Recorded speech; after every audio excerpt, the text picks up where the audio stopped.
Something is clearly building behind the scenes in Pittsburgh right now, and if you've been paying close attention to how this front office operates, you can feel that a bold move might be closer than people think. The Steelers are sitting on 12 draft picks heading into the 2026 NFL Draft, and that kind of capital gives Omar Khan flexibility to do something aggressive, not just sit back and wait for talent to fall, but actually go and get it. The key detail here is timing. The expectation isn't necessarily that Pittsburgh makes a move before pick number 21. In fact, there's a strong belief that at least one of their top targets, whether it's at wide receiver or left guard, will still be available when they're on the clock in the first round. And that's where the strategy starts to take shape, because once that first pick is made, everything changes. There are two clear needs on this roster right now. Left guard became a priority after the loss of Isaac Sumalo in free agency, and wide receiver remains a position where the depth simply isn't complete. DK Metcalf and Michael Pittman Jr. give this offense a strong foundation, but in a system that heavily relies on 3 wide receiver sets, there's still a missing piece. And right now, there's real hesitation about trusting Roman Wilson to step into that role immediately, so the plan appears to be structured in 2 phases. First, take the best available player at either guard or receiver at pick 21. Then, immediately after that, start working the phones. And this is where it gets interesting. The Steelers have multiple picks in the middle rounds, 1 in the 2nd, 3 in the 3rd, and 2 in the 4th. That's exactly the kind of ammunition needed to move back up the board. The idea would be to package some of those picks and target a player at the position they didn't address in the first round. It's not just about filling needs, it's about landing impact players at both spots. If they go guard first, there are several wide receivers who could become targets in a trade-up scenario. Names like Jordan Tyson, especially if his medical concerns cause him to slide, or players like Omar Cooper Jr., Casey Conception, Denzel Boston, and Jeremy Bernard, all of them could realistically be in range early in the 2nd round. And there's already known interest in Bernard, which makes him a name to watch very closely. But flip the scenario, and the strategy still holds. If Pittsburgh decides to take a wide receiver at 21,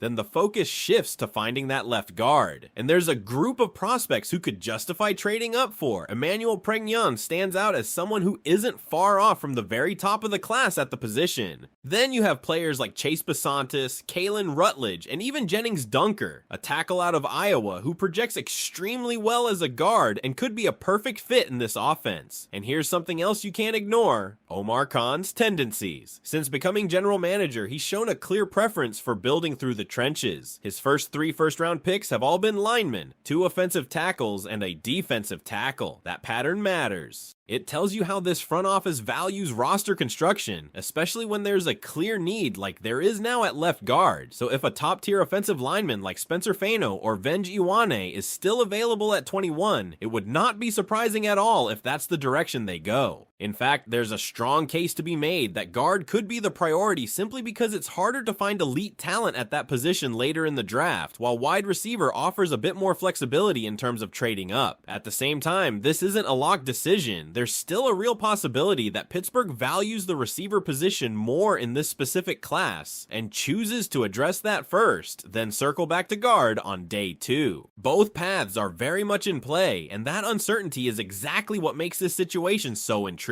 What does feel increasingly likely, though, is that the Steelers won't leave the early rounds without addressing both positions. Whether it's through staying put or making a move up the board, the expectation is that wide receiver and left guard will both be major additions coming out of this draft. And when you combine that with the recent top 30 visits, including players like Malik Muhammad, Harold Perkins, and Travis Burke, you can start to see patterns forming in how Pittsburgh is evaluating talent across multiple positions, especially with an emphasis on athleticism and versatility. But the biggest question still hangs over everything: when will they make their move? Will Omar Khan strike after pick 21 and use that draft capital to go up and secure a second key piece? Or could he surprise everyone and make an aggressive jump earlier than expected? What do you think is more likely for the Steelers in this draft? Stay patient and trade up after their first pick, or make a bold move early to go get their guy? And if you really think about it, the timing of that move says everything about how confident this front office is in their board. Because if Pittsburgh waits until after pick 21 to trade up, that tells you they believe the draft is going to fall in their favor early. It means they trust that one of their top targets, whether that's a high-level guard like Spencer Spencer Fano or Venji Iwane, or a receiver they have graded highly and is going to be there without needing to sacrifice extra capital. That's a patient approach, and it's one we've seen from well-run organizations that understand value. But if they move earlier than that, that's a completely different message. That would signal urgency. That would mean there's a player they view as significantly better than the rest, someone they're not willing to risk losing. And when a team with 12 draft picks starts packaging assets to go up into the top 15 or even top 10, you're not doing that for just a good player. You're doing that for someone you believe can change your offense or solidify your identity immediately. Right now, all signs are pointing more toward that controlled aggression after pick 21. And the reason is simple. The depth at both wide receiver and guard gives them options. This isn't a situation where there's only one guy at each position worth taking. There are tiers, and Pittsburgh seems comfortable navigating those tiers instead of panicking. Take wide receiver, for example. If someone like Jordan Tyson slips due to medical concerns, that instantly creates value in a trade-up scenario. Same goes for players like Casey Conception or Denzel Boston if they're still sitting there early in round 2. You're not forcing a pick, you're reacting to how the board falls and striking when the value aligns. At guard, it's similar. Emmanuel Pregnon being available in that late first or early second range gives them flexibility. Jennings Dunker's projection as a guard, despite playing tackle, adds another layer of intrigue. These are not desperation options. These are calculated targets that fit what the Steelers want to do physically and schematically. And that brings us back to identity. Everything about this approach screams balance. Fix the offensive line, give your quarterback protection, but also make sure you have enough weapons to fully run the offense the way it's designed. Mike McCarthy's system leans heavily on 3 wide receiver sets, and if you don't have that third reliable option, it limits everything. At the same time, if the interior offensive line isn't solid, none of it works anyway. So the Steelers are trying to thread that needle,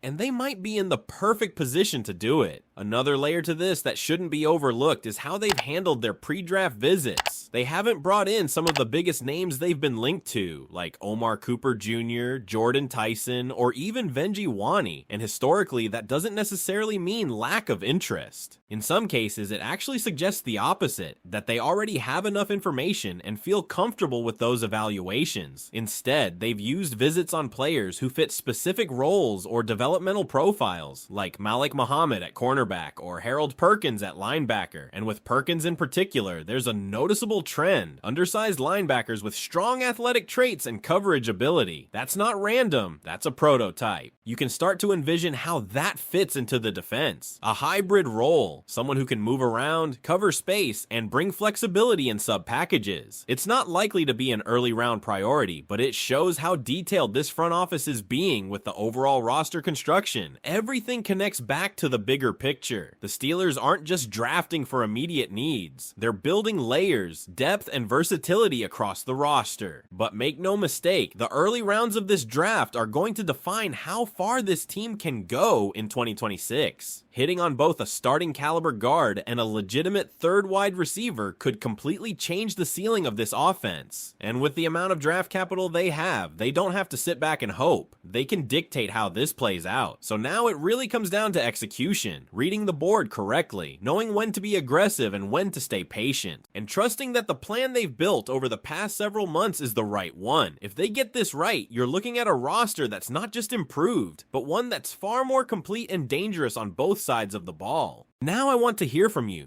Do you trust Omar Khan to make the right call when the moment comes? And if you had to choose, would you prioritize fixing the offensive line first or giving this offense that missing weapon at wide receiver? Because here's where things get even more real for this team. It's not just about adding talent, it's about defining what the Pittsburgh Steelers are going to be in 2026. If this front office leans into the offensive line early, especially at left guard, that sends a clear message. This team wants to control games physically. It means they're prioritizing protection, the run game, and consistency in the trenches. And when you look at Omar Khan's track record so far, that philosophy lines up perfectly with how he's already been building this roster. But if they flip it and go wide receiver first, now you're talking about unlocking the full potential of this offense. You're talking about giving DK Metcalf and Michael Pittman Jr. Jr. a true complementary piece, someone who forces defenses to respect all 3 levels of the field. That changes how defenses line up, how they rotate coverage, and ultimately, how aggressive this offense can become week to week. And that's why this decision at 21 is so important, not just because of the player, but because of what it represents. Then comes the follow-up move, because no matter which direction they go first, the expectation, and honestly, the pressure, is that they hit on both positions early. That's where the trade-up becomes more than just a possibility. It becomes part of the plan. With 3 third-round picks and 2 fourth-round picks, Pittsburgh has the flexibility to outmaneuver other teams, especially in that early second-round range where talent can start to slip. And if you're a Steelers fan, that should excite you. This isn't a team boxed into one strategy. This is a team with options. And more importantly, it's a team that seems to understand exactly where its weaknesses are and how to attack them without overreaching. Even the smaller details back that up. The interest in versatile defensive players, particularly undersized linebackers who can move and cover, shows that they're thinking situationally. They're not just drafting starters, they're building packages, roles, and flexibility into the defense. That kind of planning usually translates into smarter football in December and January, when matchups become everything. So when you zoom out and look at the full picture, this draft isn't just about filling holes. It's about sharpening identity, adding explosive capability, and reinforcing the foundation at the same time. And the most dangerous part, they have the resources to actually pull it off. Now imagine this scenario. The Steelers land a top-tier guard at 21, then trade up early in the second round and grab a receiver like Denzel Boston or Jeremy Bernard. Suddenly, the offensive line is more stable, the receiving core is deeper, and the offense has far more flexibility than it did just weeks ago. Or flip it, they take a receiver first, someone who immediately steps into that WR3 role, then aggressively move up for a guard like Emmanuel Pregnon or Jennings Dunker. Same result, different path. That's the beauty of where they are right now, but there's always risk, because if they misread the board, if they wait too long, or if another team jumps them at the wrong moment, they could miss out on that second key piece. And in a draft where they clearly need to come away with impact at both positions, that margin for error matters. That's why draft night is going to be so telling. Every move, every trade,